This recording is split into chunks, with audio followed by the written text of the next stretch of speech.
And now we are joined by Dr. Anshu Joshi of the School of International Studies in Jawaharlal Nehru University in New Delhi, joining us to discuss about the broader construct of the Indo-Pacific, of the APEC, and most importantly, the expectations, Anshu, that are building up as far as the much anticipated Xi Jinping-Biden meeting is concerned. And very interesting,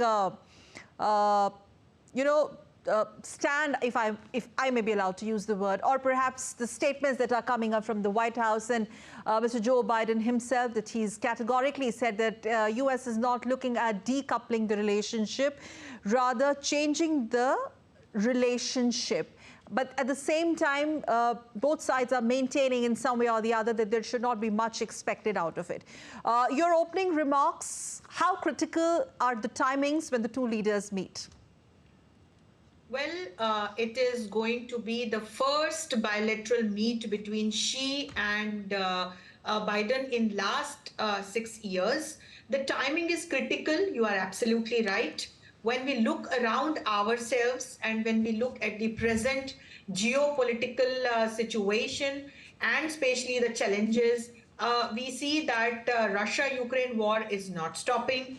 On the other hand, we do see ongoing violent conflict between Israel and Hamas. We also see a possible theater of conflict in Indo-Pacific region. And amid all this, we also see the internal challenges that Xi is facing in China. So there is a deep economic setback that China is facing presently. And we do see how MNCs are shutting down in China. Every day we hear or we read the news about one or the other MNC closing its operations in China. China is also facing a deficit in terms of foreign investments. On the other hand, when we look at United States of America, it has already entered into the phase of its presidential elections, and it's a long process. It is going on. So amid all this, when we see that both the leaders are meeting, indeed it is critical from and important from global as well as the national point of view. China has a lot of challenges to resolve at the moment. Biden also has certain prioritized objectives to look at, and then entire world has a list of items to be discussed. So Sakal, I will not say that some miraculous results will come out of this meet, but at least the ice is melting and at least the two leaders will talk.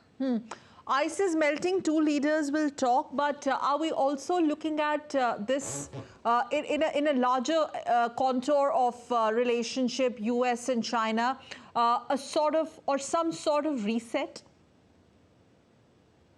If we look back at the recent developments, and if we try to see, analyze how both the nations have come to this particular point of worsened relations, I would say that at this very juncture, a new chapter of relation, I don't see that getting opened. And I also don't keep big hopes from this talk when we look at the bilateral relationship between India and the United States of America. See, both the nations have their own perceptions and beliefs about each other. And those perceptions are not going to change overnight or just after this talk. But at this very moment, we should also see that at least now they will be speaking. So at least that re-establishment of communication, we'll be able to see that. So from that angle, this talk is going to be important. Many experts also believe that this sort of improvement in the mood, because Washington has sent out very positive signals, so to say, talking about re-establishing military contacts and communication, military ties with China. But this could be a temporary sort of a situation. Indeed, and we must also not forget that each and every leader, each and every nation has certain objectives, national interests, and their first and foremost goal is to secure those national interests. And as we see that Xi has many challenges, he has a laundry list of issues that he is facing at his home front. and these issues belong to political and economic and social different areas. At the same time, we do see Biden now looking at the upcoming presidential elections of United States of America. And at the same time, Indo-Pacific is a common objective of concern for and priority for both the nations. Having said that, there are other issues as well of global in nature, and they will also play a major role in setting the tone and result of this talk.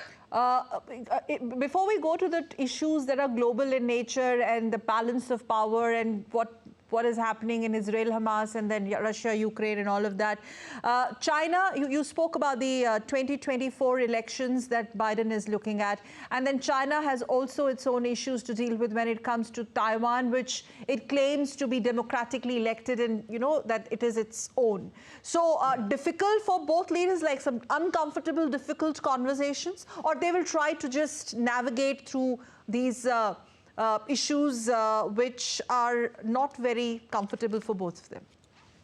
I think there would be situation like this because if at all the matter of Taiwan would be discussed, I don't think that both the leaders will be in a comfort zone while talking to each other. Though United States of America always talks about this one China policy, it believes in it, and that actually goes with what China says in context of Taiwan. There we see a paradox in the policy of United States of America towards Taiwan. But practically we see that how US states stands in support with Taiwan.